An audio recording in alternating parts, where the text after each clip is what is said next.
இந்த மேஜிக் பழம் அவர்களுக்கு உதவுமா அல்லது காடு முழுக்க அழிந்து விடுமா? இது என்ன பவர்? லாங்குவேஜ் புரியுது. எங்களை நான் காப்பாத்து. இப்போ மரங்களோட பேச முடியும். காடு உதவி பண்ணு. இது என்னடா இது?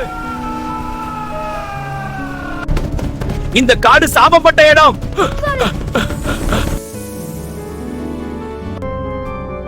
காலை வணக்கம் குரங்கு நண்பா. காலை வணக்கம். நல்லா தூங்குனியா? பசிக்கிறது, போகலாமா? குரங்கு சொன்னது, வா ஒரு சின்ன சாகசத்துக்கு போலாம். காட்டுக்குள்ள போய் ஒரு சின்ன ஆற்ற கடக்கணும் வந்துச்சு. பையன் பயன்தான், ஆனா குரங்கு அவன் கைய பிடிச்சு உதவிச்சு. நண்பன் இருந்தா எந்த பயமுமே இல்ல. ஆற்ற கடந்து பார்த்தா ஒரு மாய மரம், நிறைய வண்ண வண்ண பழங்கள். குரங்கு மேலே ஏறி ருசியான பழங்களை நண்பனுக்கு கொடுத்தது. ஓ, அப்போ ஒரு ஸ்பெஷல் கோல்டன் பழம் அவங்களுக்கு தெரியுது. அந்த பழம் சாப்பிட்டதும் ஆச்சரியம், எல்லா மிருகங்களும் பேச ஆரம்பிச்சிடுச்சு. இப்போ எல்லாரும் நண்பர்கள், காடு முழுக்க சந்தோஷம். அந்த நாள் அவங்களோட லைஃப்ல மறக்க முடியாத அட்வென்ச்சர் ஆயிடுச்சு. இது நம்ம பிளேஸ் ரொம்ப அழகா இருக்கே. இது நம்ம வீட்டு தான்.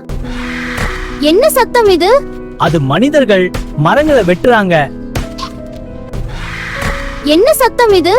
அது மனிதர்கள் மரங்களை வெட்டுறாங்க.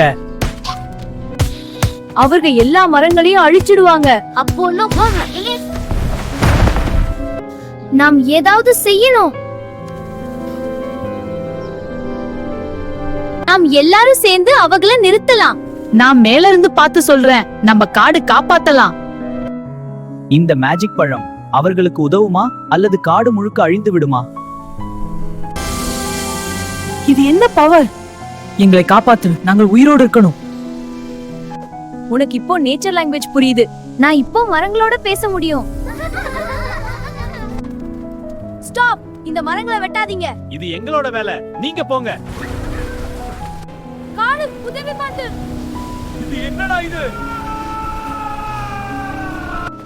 நாங்க முடியல. நீங்க வில்லக்காடு.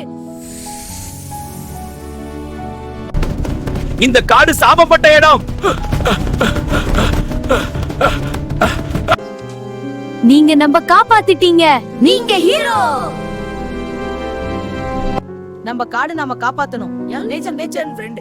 மரங்களை காப்பது நம்ம வாழ்க்கையை காப்பதுக்கு சமம்.